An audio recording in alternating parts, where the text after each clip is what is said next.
வணக்கம். நான் தமிழாளி Kennedy Jacqueline பேசுகிறேன். இன்றைய தலைப்பு ஒரு அரேபிய நாட்டில் நடந்த கதை. ஒரு அப்பா இருந்தாங்களாம், பெரிய வணிகர், செல்வந்தர். அந்த காலத்தில் அரேபியாவில்னா என்னது, பெரிய பணக்காரங்களை தானே இருப்பாங்க வணிகர்கள். அவங்க மாளிகையெல்லாம் கட்டியிருந்தாராம், பெரிய பணக்காரராம். 4 பையங்க அவருக்கு. அந்த 4 பையங்கள 3 பையங்க எப்போனாலும் தன்னலம் மிக்கவர்களாக இருந்தாங்களாம். ஒரு பையன் மட்டும் அவங்க அப்பா சொன்னபடி தான் கேட்பாராம். ரொம்ப நல்ல பையனா, சூதுவாது தெரியாதவன். எப்படி பார்த்தீங்களா, நம்ம 5 விரல் ஒன்று போல் இருக்கா, இல்லை தானே? அது மாதிரி இந்த 4 பேரில் இந்த ஒரு பையன் மட்டும் ரொம்ப நல்ல பையனாக இருந்தானா. இப்பொழுது இவர் என்னது, வயதாகி விட்டது.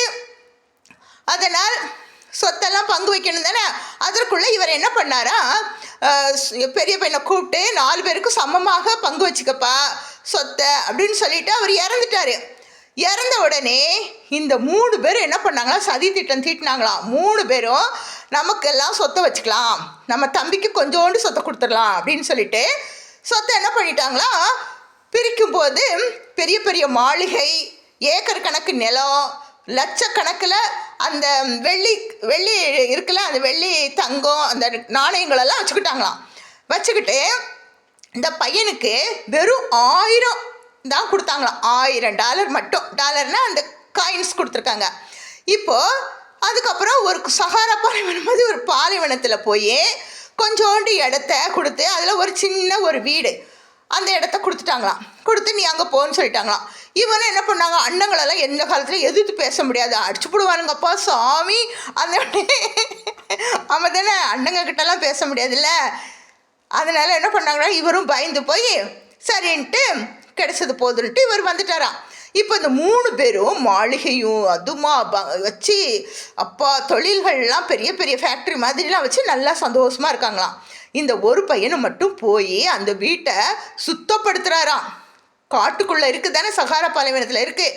அப்போ அங்கே போய் என்ன பண்ணாராம், அதை நல்லா க்ளீன் பண்ணாராம். பாக்தாத்தில் போய் க்ளீன் பண்ணாராம். க்ளீன் பண்ணிவிட்டு இருக்கும்போது பார்த்தா அங்கே கதவுக்கு பின்னால் ஒரு டப்பா மாதிரி ஒரு கட்டு முடிச்சிருந்தா ஒரு மூட்டை இருந்துச்சான். அந்த மூட்டையை நம்மளாருன்னா துரத்தி போட்டுருவோம், ஆமாதானே, இத்து போய் இருந்துச்சான். இருந்தாலும் சரின்ட்டு அதை திறந்து பார்த்தா அதுக்குள்ளே என்னமோ சில பொருட்கள் இருந்துச்சான். அந்த பொருட்களெல்லாம் பார்த்தாராம். அதெல்லாம் பார்த்தீங்கன்னா அந்த காலத்தில், பழைய காலத்தில் பயன்படுத்துகிற பொருட்கள். அதில் ஒரு கடிதமும் இருந்துச்சான். அந்த கடிதத்தை எடுத்து படித்து பார்த்தா அந்த கடிதத்தில் என்ன எழுதியிருக்கான், எல்லாம் நன்மைக்கே. என்னடா கடிதத்தில் எடுத்த உடனே எல்லாம் நன்மைக்கேன்னு இருக்கே, என்னதான் இருக்கும், மகனே அப்படின்னு எழுதியிருந்துச்சான். நீ 4வது பையன், உனக்கு தான் நான் உன்னை செல்லமாக தான் வளர்த்தேன், உனக்கு நிறைய சொத்து தரணும்னு நினச்சேன். ஆனால் எனக்கு தெரியும், நான் இல்லை என்றால் உன்னை ஏமாற்றி விடுவார்கள். அதனால் தான் இந்த மூட்டையை உனக்கு பரிசாக கொடுக்கிறேன். நீ இதை என்ன பண்ண, எடுத்துகிட்டு போய் அரேபிய நாட்டில் தமஸ்குங்கிற ஒரு பட்டணம் இருக்குது, அங்கே போனேன்னா அங்கே ஒரு மன்னர் இருப்பார். மன்னருடைய நாட்டில் போயிட்டு சந்தையில் விற்றனா நிறைய பொருள் கிடைக்கும், அதை வச்சு நீ நல்லா சந்தோஷமாக வாழு அப்படின்னு எழுதியிருந்துச்சான். எல்லாம் நன்மைக்கே அப்படின்னு சொல்லி எழுதியிருந்துச்சான். இவன் என்ன பண்ணானா, சரின்ட்டு அங்கே ஒரு கிணறு இருந்துச்சான் பாக்தாத்தில், இவன் இருக்கானா அந்த இடத்துல. உடனே அதெல்லாம் என்ன பண்ணானா, கிணத்துல இருக்கிறதெல்லாம் எடுத்து க்ளீன் பண்ணிவிட்டு அந்த மரம் வர இருந்துச்சான், கருவாலி மரம். அதில் இருக்கிற அந்த கிளைகளெல்லாம் தரிச்சு எல்லாம் போட்டுட்டு வீட்டையெல்லாம் சுத்தம் பண்ணிவிட்டு உட்காந்துட்டு இருக்கானா. சரின்னுட்டு அதுக்குள்ளே என்ன பண்ணிட்டாங்களா, திடீர்னு அரசவை, ராஜா மன்னர்கள்லாம் அந்த காலத்தில் வரி கட்டலைன்னா பிடிக்க வருவாங்கள்ல, அவங்க வராங்களாம்.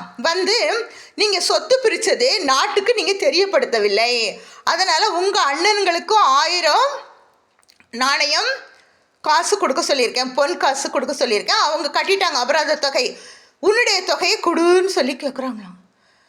இவர் சொல்கிறாராம், என்கிட்ட பொருளே இல்லை, என்ன பண்ணுறது அப்படின்னு சொல்லிட்டு இருந்த 1000 பொற்காசையும் கொடுத்துட்டாராம். கொடுத்துட்டு, எப்பா என்னடா நம்ம அப்பா எல்லாம் நன்மைக்கேன்னு சொன்னார், கடைசியில் பார்த்தா இந்த 1000 பொற்காசையும் பிடுங்கிட்டு போயிட்டானுங்களே, நம்ம என்ன பண்ண அப்படின்னு சொல்லிட்டு உட்காந்துட்டு இருக்காராம். அப்போது இவர் நினைக்கிறாரா, சரி நம்ம கப்பல் வழியாக எங்கே நம்ம அப்பா சொன்ன மாதிரி தமஸ்கு பட்டணத்துக்கு போய் அந்த சந்தையில் விற்று பார்ப்போம், விற்றா பரவாயில்ல நம்ம அப்படின்னு சொல்லிட்டு இவர் போகிறாராம். அதில் போகிறதுக்கே 20 நாள் ஆகுமா. அந்த சந்தைக்கு போய் விற்க போயிருக்காரு. விற்றா காசு கொட்டுதான். அது அவ்வளவு பெரிய அருமையான பொருட்கள். திடீர்னு பார்த்தா அங்கேயே மன்னருடைய சேவர்கள் ஓடி வந்துட்டாங்களாம். ஓடி வந்து, நீ திருட்டு பொருளை விற்கிறாய், இது திருட்டு பொருள், முன்னால் ஒரு காலத்தில் இதை வந்து அரசாங்க சொத்து, இந்த சொத்தை விற்ற அதிகாரி அவரை நாங்கள் சிறைச்சாலையில் போட்டுட்டோம். அதனால் அந்த சிறைச்சாலை அந்த சிறைச்சாலையில் இருக்கிறார்ல அவரை உள்ளே போட்டாச்சு. ஆனால் அவர் யாருக்கிட்ட விற்றாருன்னு எங்களுக்கு தெரியலை. இப்போ தெரிஞ்சுக்கிச்சு, நீ தான் அந்த திருட்டு பொருளை வாங்கியிருக்க, இல்லைன்னா அந்த திருட்டு பொருளை நீ தான் திருடி இருக்க, அந்த ஆளுகிட்ட இருந்து நீ தான் திருடி இருப்பேன்னு சொல்லிட்டு பிடிச்சிட்டு போய் குற்றவாளி கொண்டுலாம் நிறுத்திட்டாங்களாம். நிறுத்தின உடனே 20 நாள் உனக்கு டைம், உன்னையே நாங்கள் தூக்கில் போட போகிறோம். அங்கெல்லாம் தூக்கு தானே. உடனே என்ன பண்ண, அரேபியா நாட்டிலலாம் அப்படி தான் தண்டனை கொடுத்துருவாங்க. தவறுனாலே தண்டனை தான். பெண்களை கூட இப்படி ஏறெடுத்து பார்க்கக்கூடாது. நம்ம நாடு மாதிரிலாம் பார்த்தா அவ்வளோதான். அதுவும் மாறுகை வாங்கிவிடுவாங்க, சும்மாலாம் இல்லை. உடனே என்ன பண்ணாங்க, 20 நாள் ஆகும் அப்படின்னு சொல்லிட்டாங்க. உடனே இவன் என்ன பண்ணுறான், எல்லாம் நன்மைக்கேன்னு வேற எழுதியிருக்கு, நம்ம அப்பா சொன்னபடி நாமளும் இந்த நாட்டுக்கு வந்து கடைசியில் நம்மளை ஜெயிலில் போட்டால் நம்ம உயிரும் போகுது அப்படின்னு சொல்லிட்டு 20 நாள் ஆயிடுச்சான். 20 நாள் கழிச்ச உடனே அரசர்கிட்ட கூட்டிகிட்டு வந்து காட்டுறாங்களாம், இவன் தான் அந்த திருடன் அப்படின்னு. உடனே அந்த அரசர் சொல்கிறாராம், கடைசியாக உன்னுடைய ஆசை என்னதான் சொல்லுப்பா, உன் ஆசை என்னதான் அப்படின்னு கேட்குறாங்க. உடனே அவர் சொல்கிறாரா, என்னுடைய ஆசை நிராசையாக போகக்கூடாது. எங்கள் அப்பா பாக்தாத்தில் வச்சுருக்கிறேன், கதவுக்கு பின்னால் வச்சுருக்கேன், ஒரு பாய் வச்சுருப்பார், அந்த பாயில் தான் தொழுகைன்னு செய்வார். அந்த பாயை எடுத்துகிட்டு வந்து கொடுங்களேன், அந்த பாயில் நான் தொழுகை செஞ்சு முடித்த உடனே என்னையே கொன்னுருங்களேன் அப்படி. பாவன அப்படின்னு சொன்னாராம். உடனே சரி உன்னுடைய ஆசை நிறைவேற்றணும்னு சொல்லிட்டு பாக்தாத்துக்கு போகிறாங்களாம். அங்கே போய் அந்த பாலைவனத்தில் இருக்கிற அந்த பாயை எடுத்துகிட்டு வராங்களாம் தொழுகை செய்கிறதுக்கு. எடுத்துகிட்டு வந்து கொடுக்குறாங்களாம். 20 நாள் ஆகிப்போச்சு, 40 நாள் ஆகிப்போச்சு. உடனே கொண்டு வந்து என்ன பண்ணுறாங்க, கொடுத்த உடனே அவரும் அதில் தொழுகை செய்கிறாராம். தொழுகை செஞ்சு முடித்த உடனே அந்த பாயை 2ஆக கிழிச்சாராம். அந்த 4வது பையன் இருக்கார்ல, அவர் கிழிச்ச உடனே அதுலேருந்து நிறைய சின்ன சின்ன துண்டு பேப்பர்ஸாக விழுதான். அந்த காலத்துலலாம் இந்த இது மாதிரி தானே எழுதியிருப்பாங்க, காகிதம் மாதிரி, இந்த மாதிரி சுருளாக வச்சுருப்பாங்க, அதில் தான் எழுதுவாங்க. அது உடனே அதை என்ன பண்ணாங்களோ, அந்த காகிதத்தை எடுத்து பார்த்தா எல்லாம் ரசீது. என்ன ரசீதுன்னா, இவன் வித்தாமில்ல அந்த பொருளை வாங்கின ரசீது. இவன் யார்கிட்ட வாங்கியிருப்பான் அப்படின்னு சொல்லி பார்க்குறாங்க. அதில் அவங்க அப்பா கையெழுத்து இருக்குது, அந்த வித்தாளு கையெழுத்து இருக்குது. அவங்க அப்பாவுக்கு ஒரு குணம் என்னன்னா, எந்த பொருளை வாங்கினாலும் ரசீது இல்லாமல் வாங்க மாட்டாராம். அந்த காலத்திலே பாருங்க, எவ்வளோ பெரிய அறிவாளியாக இருந்திருக்காரு பாருங்க. அதான் மூத்தோர் சொல் வார்த்தை அமிர்தம். உடனே அந்த காகிதத்தை எடுத்து பார்த்தா ரசீது. உடனே சொன்னாங்களா, அப்போ நீ திருடன் கிடையாது, நீ குற்றவாளி கிடையாது, ரசீது இருக்கு. அப்போது அந்த அதிகாரியை நம்ம ஜெயிலில் போட்டோமே அந்த காலத்தில், அவரும் செத்து போயிட்டாரு. அந்த அதிகாரி தான் இதை விற்றுருக்காரு, உங்கள் அப்பா வாங்கியிருக்காரு, அதனால நீ குற்றவாளி இல்லை, உடனே நாங்கள் விடுதலை செய்கிறோம் அப்படின்னு சொன்னாராம். அப்போது இவன் சொன்னானா, எங்கள் அப்பாவும் எழுதி வச்சுட்டு போனார் எல்லாம் நன்மைக்கேன்னு. இப்போ தான் தெரியுது, இந்த ரசீது மட்டும் இல்லைன்னா நானும் என்ன இருப்பேன், தூக்கு தண்டனை கைதியாகி செத்துருப்பேன் அப்படின்னு சொன்னானா.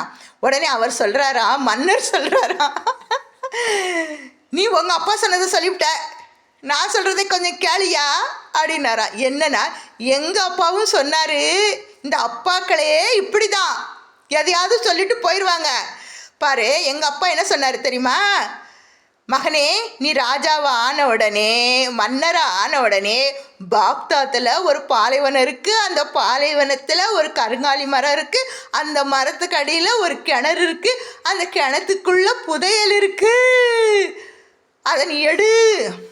அப்போ நீ எடுத்தனா இந்த உலகையும் நீ ஆளலாம், அவ்வளோ செல்வாக்கு அங்கே தான் புதைச்சி வச்சுருக்கோன்னு சொல்லாராம். நான் எங்கே போய் தேடுறது, அந்த கருங்காலி மரம் எங்கே இருக்குதுன்னு எனக்கு எங்கே தெரியும், எல்லாம் இவங்க எழுதுனதெல்லாம் எழுதிவிட்டாங்க, தேடவும் முடியலை, கண்டுபிடிக்கவும் முடியலை அப்படின்னு சொன்னாராம். உடனே இந்த பையனுக்கு அப்படியே உச்சி குளிர்ந்து போச்சான். ஐயோ சாமி, பத்தியா? அப்போ நம்ம அப்பா சொன்னது நல்லதுதான், கரெக்டு தான், எல்லாம் நன்மைக்கேன்னு சொல்லி எழுதி வச்சிருக்காருல்ல. அப்போது நம்மளை இங்கே வர சொல்லி இந்த இதெல்லாம் இப்படி நடந்திருக்கு. அப்போ நம்ம கண்டுபிடிச்சிட்டோம் யார் வாயிலேருந்து வருது பத்தியா அப்படின்னு நினச்சிக்கிட்டு வாய் முடிக்கிட்டு கம்முன்னு எதுவுமே சொல்லக்கூடாது.